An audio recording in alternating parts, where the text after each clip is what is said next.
د پیښور د عامو خلکو دپاره د خیر خوشحالۍ خبر.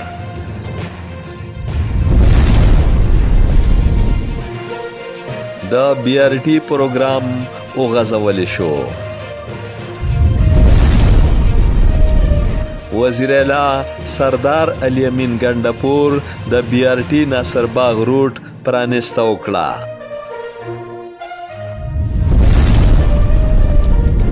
د خیبر پختونخوا وزیر اعلی په ریګي ماډل ټاون کې د سنټرل پارک پرانسته هم وکړه.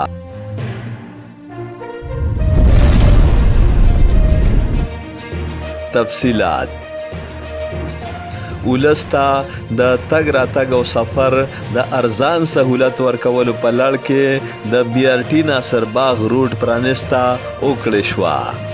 د خیبر پختونخوا وزیر اعلی سردار علي امین ګنډپور د BRT ناصرباغ روټ DR14 افتتاح وکړه. د صوبایي حکومت د دې اهم ګام په نتیجه کې به د بورډ بازار نه د DHA په لاره ریګي ماډل ټاون ته خلک په BRT کې په لږه کرایه آرام او اطمینان سره تګ راتګ کولی شي.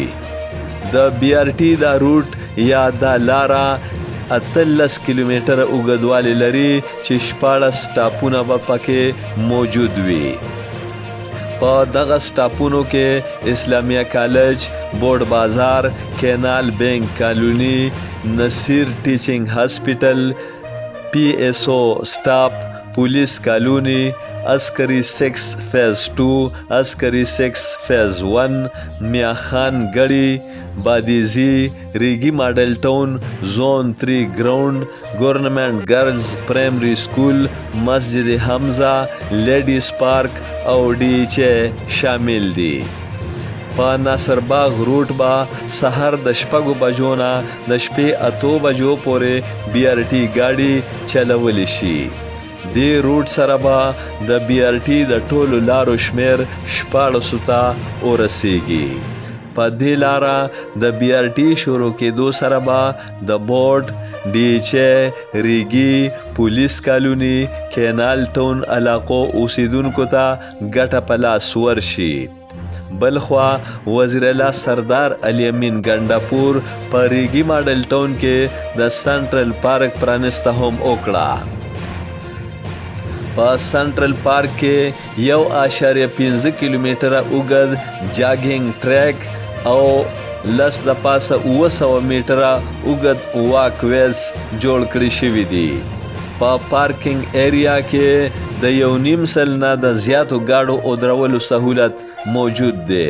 پارک کې د چترۍ خیمې، کوړهدان یعنی د خځلې غورځولو لوښي، بینچونه، ګارډن لایټس، د ښکلا او میوې مختلف بوټي او اونې کرلی شوي دي.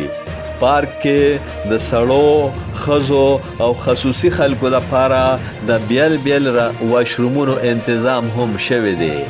د سنټرل پارک په میانزمانه کې رنګارنګ مرغۍ هم شته دي چې پکې زرکان، تاروګان، تاوسان او نور مرغۍ شامل دي. امجد علي خادم، پښتونخوا TV، پیښور.